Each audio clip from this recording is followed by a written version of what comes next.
What's going on, everybody? The New York Mets defeat the Kansas City Royals 3-1 today. As always, I am Rain. If you're enjoying this content, make sure you do us the favor. Just give us a thumbs up. Consider subscribing to the channel. But guys, listen, today was an awkward game. An awkward game, to say the least.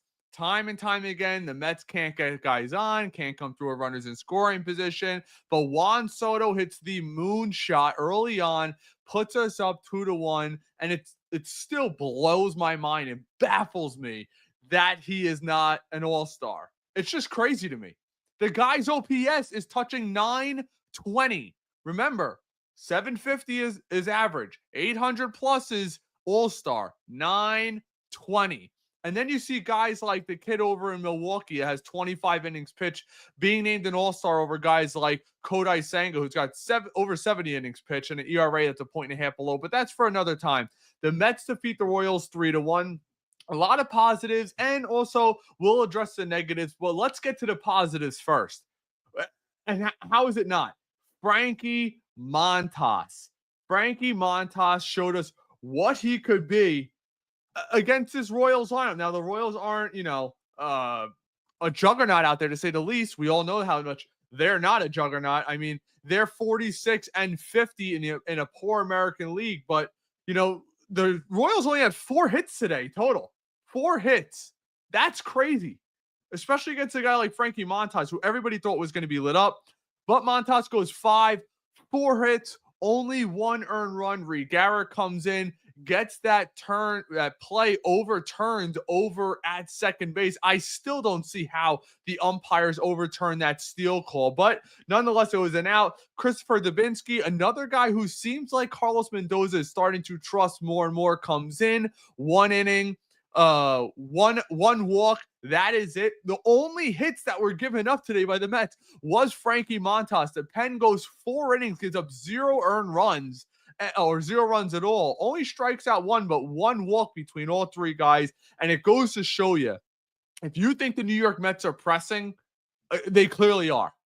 Edwin Diaz having his longest outing of the season, going 2. I didn't see it. I don't think you saw that either, but clearly, he's not going to be available for the next game. But Mendoza's thinking, I got to win this series. I have to win this series. Also, you take into consideration tomorrow, we're going to get the piggyback game, Clay Holmes and Sean Manaea. I expect the Mets to try to get 4 innings out of Clay Holmes and see how long Sean Manaea could take you after that. So we'll see how that ends up turning out. But it would be huge if we could take 3 games against the Royals. After all the reeling that we've been doing, the ups and downs of this team, and I understand Steve Cohen tweeted out earlier yesterday, doesn't seem like there's much complaining on social media when we're winning. That's New York for you, though. But something is still not right for me with this team, but a win is a win is a win. McNeil comes through with the 2-out RBI. I feel like it's been a month since I've been able to say that. I'm sure you guys feel the same way. It's almost like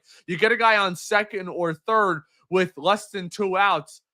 It's very unlikely we're going to score a run there. So it was good to see somebody outside of the top 4 come through there. And I'm going to be honest with you guys.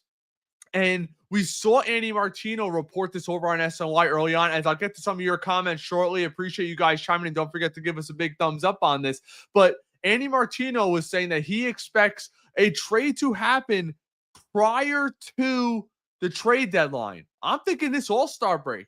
We see it every so often where trades go down during this All-Star break. It gives general managers a time to take a step back, a time to breathe, and maybe items start to shift around. And I think, once this break comes, I think a team like the Mets desperately need it, where we've been ravaged with injuries, starting pitching-wise, Manaea, Senga, Holmes is going to be on an innings limit probably in the second half. You see Canning going down. Literally think about this. You had the 5 starters entering the year, or 6 if you want to include Peterson, obviously. But of the 6, 4 of them have been injured. It's crazy to me. When you look at the Montas and the Senga and the Canning and the Manaea, all the guys making big money, the top 4 guys in the rotation. So hopefully this is a sign of things to come with Montas. That splitter looked like it had a really good movement today. Maybe not strikeout-wise, but it was producing ground balls. And we could talk a lot about the positive there. I have to raise an issue with one negative, and it's got to be addressed. It is right now the absolute elephant in the room, if you're asking me. And yes, he plays an unbelievable center field. But once again, Tyrone Taylor 0 for 4 with 3 strikeouts, and he's swinging at balls that are literally in the other batter's box. His OPS on the season is down to a 571. And no, you're not hearing me incorrectly, folks. 571. That is atrocious. Like it doesn't get any worse than that. It really doesn't. He's got no power. He's hitting barely above 200, and it's just something that needs to be addressed. I like him for a fourth outfielder role. You want to tell me you're going to take Soto out late in games or McNeil out in center late in games or hell even get Brandon Nimmo a spell? That's fine with me. But the days of Tyrone Taylor getting every day at bats needs to end soon. And I seen the reports earlier today suggesting that Jet Williams is now going to be getting reps in center field down in Double-A. He's still too far away for us. Regardless that he hit 2 home runs the other night. Another positive, Jonah Tung looked great in the futures game today. Some great things coming out of there. Another 22-year-old hard-throwing right-hander talks about the adjustments that he made. If you guys want to head over to us on X, we have put up some great videos of his interviews today talking about how he went from the V change and completely changed a lot, like how that he was holding that changeup, and that's what progressed him to be as great as he's been this year. And I also expect Nolan McLean to be joining the Mets shortly. I think they're holding off on him up to the deadline, but if Clay Holmes is going to get moved to the pen with Kodai Senga in this rotation, we've seen it time and time again. The Mets want to go to a 6-man rotation. But overall, a good win today. Let me get some of your comments. Appreciate you guys chiming in. Frankie, Mets win. Absolutely. Baseball purist, Ray, love your show. That means the world to me. I mean, I seen a couple people leaving super thanks after our show the other night. And I also put out, and I took a lot of time. I tried to put as much effort as I could into this.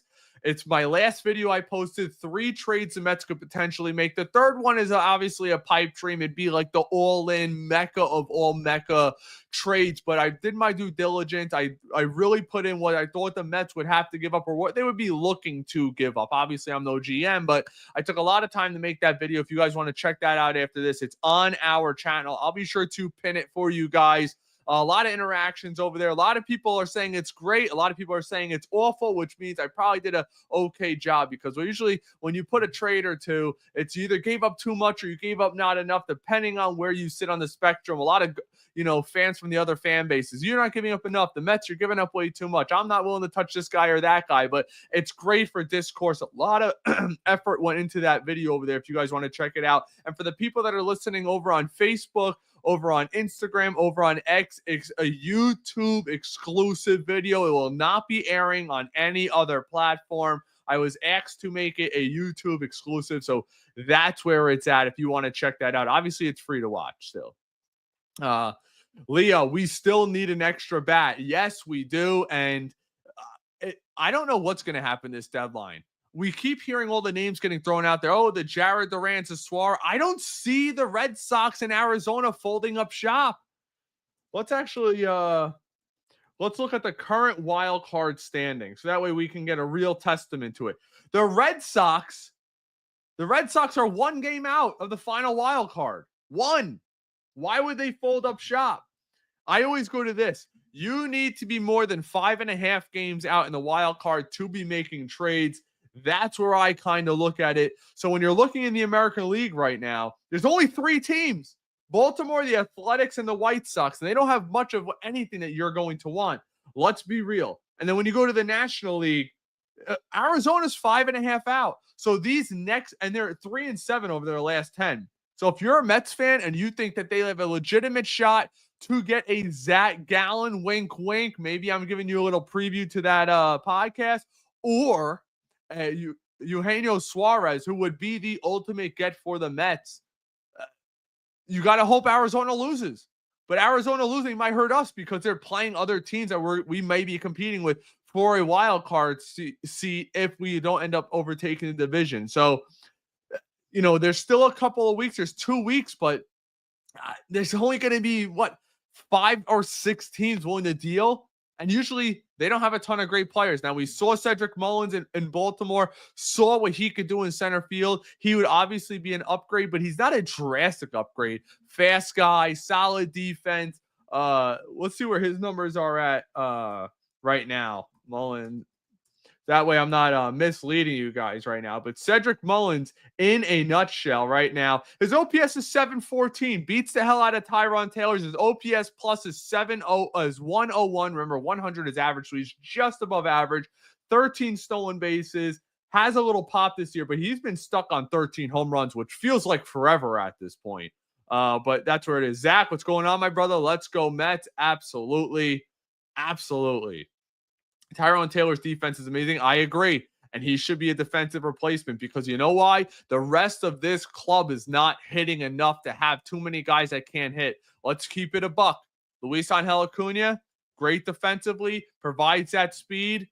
Terrible with the bat. Until proven otherwise, I'm not saying these guys can't pick it up. Tyrone is what he is. Acuna is young, but not that great with the bat. I'm a little surprised the Mets sat Mauricio again today. I thought they're going to give him a really long look over at third base. We'll see what happens with that. Do you think the Mets need another starter? Potentially, go check out that YouTube exclusive video. You'll get more of my thoughts over there. My guy, Tyrone Taylor. Let's get to a couple more of these. Add a bat, a starting pitcher, and a relief pitcher. Let's go. The Mets will definitely be involved in the relief market. That's where I look at that. It's 100% where I look at it. Omar checks in. What's going on, Omar? So it's clear Mendoza will not put McNeil in center field anytime there is a big ballpark. He's afraid of his range, which I agree with that. I think it's very safe to say he doesn't have the great. He makes the routine play, but Tyrone Taylor made a few plays today, including late with Diaz, that probably gets down as a double if McNeil is out there. That means they need a two-way center fielder. Tyrone Taylor will be providing sure outs in big ballparks. Yeah, I agree. I agree with you. See what else we got here. Get Beatty off this team from D-Rels. They're going to, look, I don't want to give too much away because you guys should go check it out. He may be involved in a trade or two that I was suggesting. I'm trying to keep it a buck as much as possible. Big Frank, I actually agree with you. I hope everyone's getting ready for Stearns to completely disappoint to earn this trade deadline. I agree with you. Until proven otherwise. He didn't do much last year, and David Stearns is not the kind of guy to go big name hunting. Look at this offseason. The first move we made was Frankie Montas for 2 years at $17.5 million.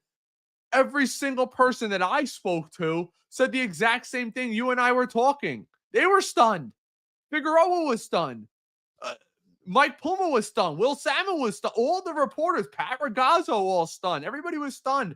But nobody wanted to doubt David Stearns because of the pitching lab thing. Now, he pitched well today. If he gives you 5 innings of one-run ball every single start, nobody's going to complain then. But $17.5 million a year to me seems an awful lot. An awful lot.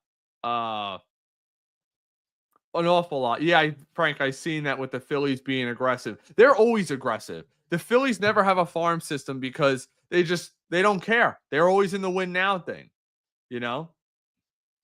I think Cruz is available, but I don't think Stearns will be willing to pay the asking price. I agree with that.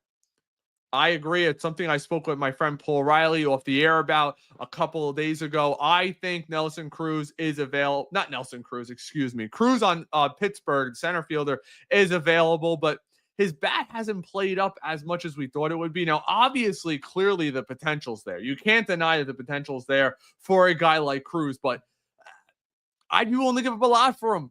Absolute missile out there, potential front of the order kind of guy, could lead off eventually. The power's there. The arm is there. O'Neal Cruz. Yes, Zach.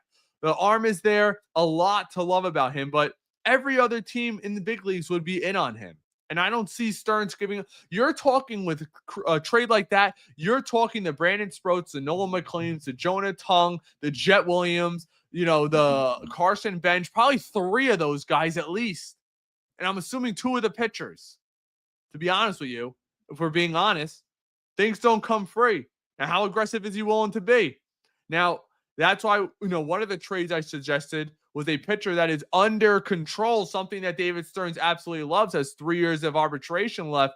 So make sure you guys go check out that. But I'm going to end our post game there. Thanks so much, guys, for sticking around. Make sure you give us a thumbs up, share the show with a friend if you're enjoying it, and be sure to give us a follow on Instagram. The link is in the description below. That community is growing so much, and I appreciate all you guys. Thanks for sticking around. As always, let's go Mets. Peace out.